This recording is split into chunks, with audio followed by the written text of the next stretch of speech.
one of the most successful teams in the league.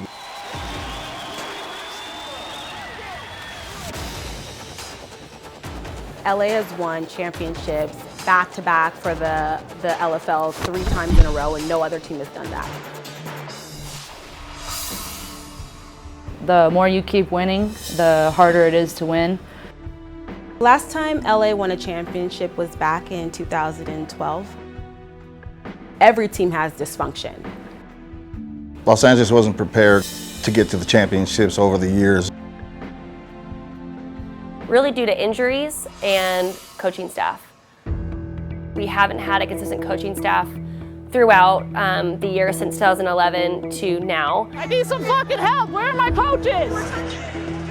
I do think that it should be the coach's job when it comes to direction and leading a team, but if anyone is lacking that, somebody else has to step up. I've always had control of the team.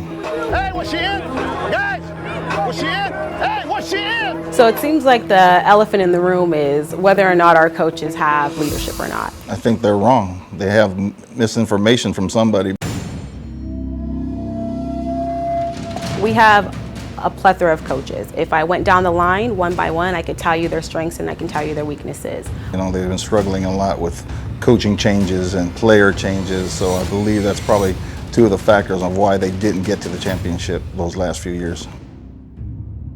We do still have veterans on this team, so it's not like we're learning football over again. Some players and coaches, at first, I felt like they weren't working with me, they were working against me.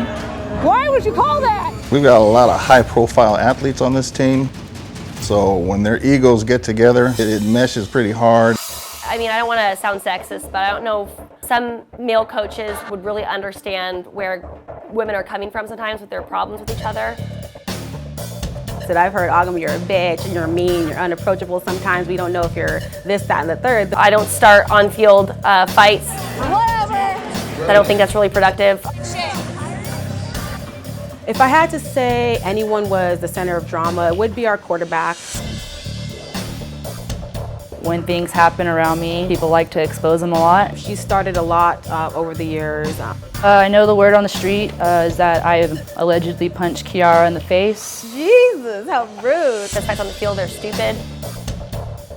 It was just a small argument at practice that I think just escalated a little quickly. I would categorize Ashley as a no-nonsense quarterback. Played football since I was 8 years old. I've actually never had those problems ever. It was the first time. It's not fun and games when she's out there. She goes to fucking, goes to kill somebody.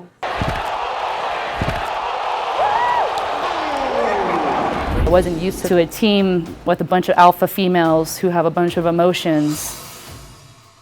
A lot of people don't understand that I wear a lot of hats in this league and I carry a lot more responsibility than the average player. With that responsibility comes extra perks. So there is jealousy and I see it, and if anybody has anything to say, I would like for them to say it to my face.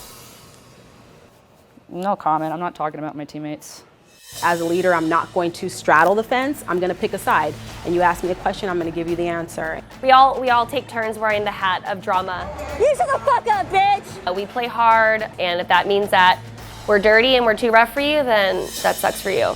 I don't know, we're all just a little bit passionate about it, and things happen, and we overcame the adversity the last game. We kicked ass, and so we're ready to just move on from that.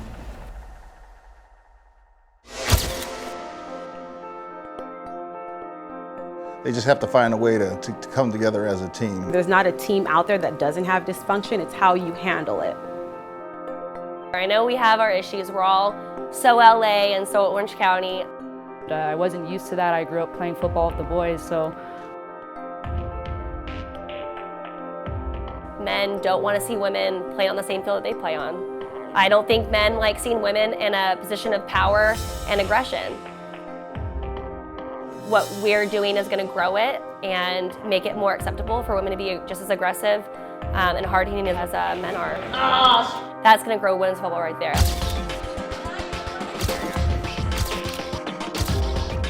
And it's going to get big. You wait.